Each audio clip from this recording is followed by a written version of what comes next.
a escuta de crianças vítimas ou testemunhas de abusos sexuais como princípio constitucional internacional da prioridade absoluta e proteção integral. O olhar de todos nós para a criança não foi o mesmo durante anos, durante milênios, mas embasado aqui numa exposição crítica feita por Russell, ele diz o seguinte, que a atitude do filósofo tem afinidades com a atitude dos cientistas. Há semelhanças com o conhecimento científico, quer no objeto focado, quer nos resultados obtidos. Vejam bem, a criança, para ser olhada, vista como ser humano, cidadão, sujeito de direitos, demorou muito tempo. E as constituições de cada país deu suas contribuições. Recentemente, a Lei 13.431, de 4 de abril de 2017, que foi editada, promulgada pelo Brasil, dia 4 de abril deste ano, de 2017, né? Ela está em vacatio legis, ela só vai entrar em vigor daqui a um ano, e as unidades de cada estado terão 160 dias para pensar essa lei, que altera o Estatuto da Criança e Adolescente, a Lei 8069/90, e trata da escuta especial, trata de como a criança deve ser olhada, tratada e o seu problema resolvido. Na verdade, essa lei altera dispositivo do Estatuto e traz a escuta especializada e o depoimento especial como duas formas de enfrentamento de todos os tipos de violências que são sofridos pelas crianças, né? Tanto violência psicológica, tanto como violência sexual e até física, para que elas recebam um tratamento adequado de acordo com o seu nível de desenvolvimento sadio, intelectual, de linguagem, enfim, para evitar que essa criança seja revitimizada.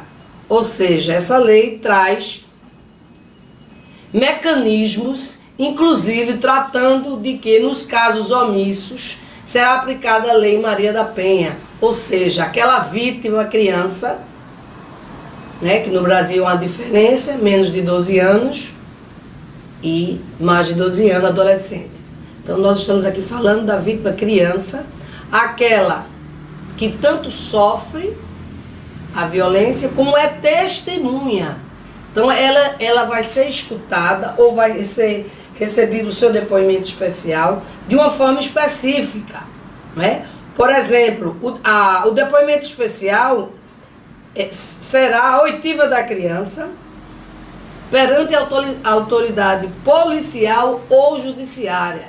Então se vai primar pelo princípio da proteção integral e da garantia constitucional que a criança tem, de ser ouvida apenas uma única vez.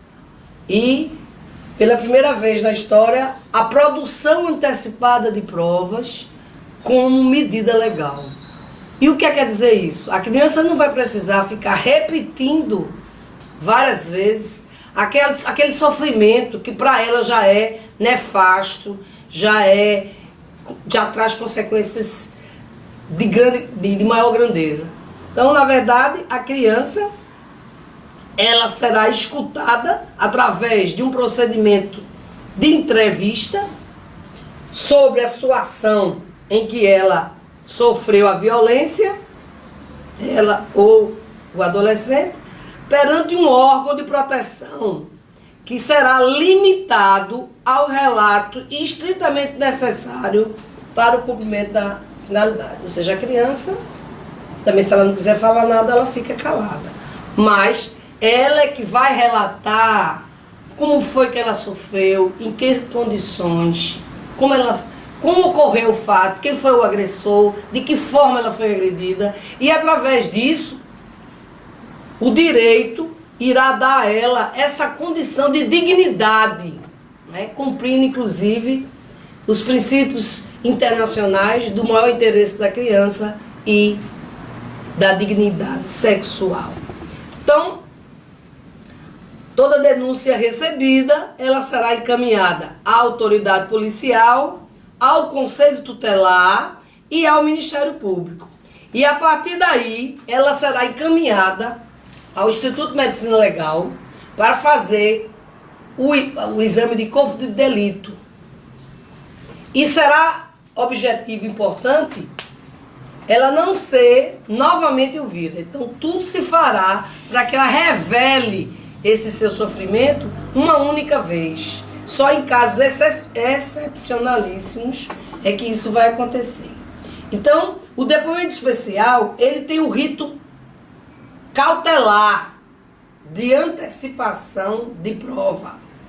Quando a criança ou adolescente tiver menos de 7 anos e em caso de violência sexual. Por que isso é importante?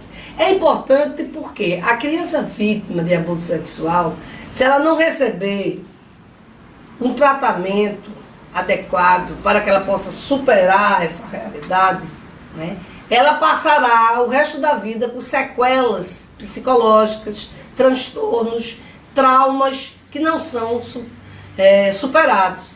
Então, o direito, agindo dessa forma, será mais fácil enfrentar o problema e, através do mecanismo de obtenção dessas provas antecipadas, o que é que vai acontecer?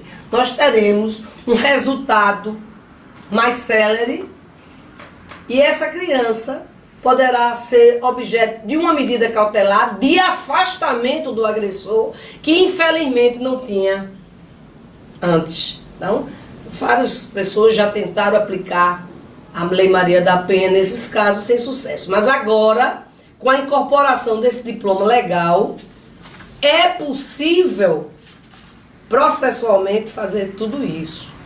E o que é que vai acontecer? É preciso que cada comarca tenha um aparelhamento adequado para ouvir essa criança da forma que tem que ser.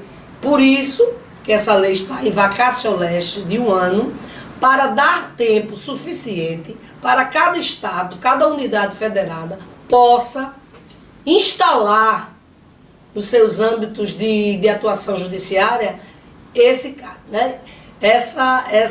equipamentos, tanto humano como equipamentos eletrônicos, para que tudo seja gravado. A criança só precisará falar uma vez. E a partir daí ela será encaminhada para psicólogos ou psiquiatras, enfim, pessoas que podem ajudar a superar esse trauma.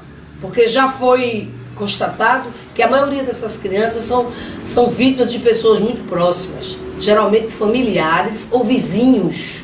Então, pessoas que estão, às vezes, acima de qualquer suspeita. E aquela criança fica calada por não ter uma oportunidade de denunciar. Então, essa lei, ela vem somar a esse princípio constitucional internacional de prioridade absoluta e proteção integral. Não adianta apenas punir o agressor e deixar a criança lá ao Deus dará, ou em situação de risco, ou em situação de que ela não possa superar, pelo menos naquilo que foi. Né? O Brasil já tem uma lei, que chama-se a Lei Joana Maranhão, que estende esse prazo de prescrição. Então, essa nova lei, a 13.431, ela vem no seu contexto essa possibilidade de tratar isso tudo de forma confidencial, mas num só momento, trazendo para aquela realidade de vulnerabilidade aquela criança que sofre e que muitas vezes é isolada, se isola, né? É acometida de vários tipos de doença. Então, na verdade, o objetivo nosso de trazer a reflexão essa matéria é que a gente possa analisar a possibilidade de todos os estados, através sua legislação constitucional e infraconstitucional, discutir essa matéria e contribuir. Nós temos um déficit imenso com as crianças do mundo que sofrem, até hoje, lamentavelmente, esses tipos de abusos sexuais ou crimes oriundos de violência sexual. Então, o meu propósito foi dizer o seguinte: não é uma questão filosófica apenas, é uma investigação científica, em que um olhar científico, em que a gente vê que pelo instrumento legal é viável trazer à baila esse instituto da escuta e o depoimento, para que a criança não seja ouvida várias vezes. Porque eu sou testemunha da tristeza, do sofrimento de uma criança que muitas vezes era ouvida N vezes, quando tinha 7 anos, depois quando tinha 9 anos, quando tinha 10 anos, quando tinha 12 anos, e cada vez com uma linguagem diferente. E, infelizmente, alguns operadores de direito não têm sensibilidade para olhar a criança dessa forma. Então, eu gostaria de agradecer a oportunidade de poder trazer esse tema para discussão aqui. E muito obrigada.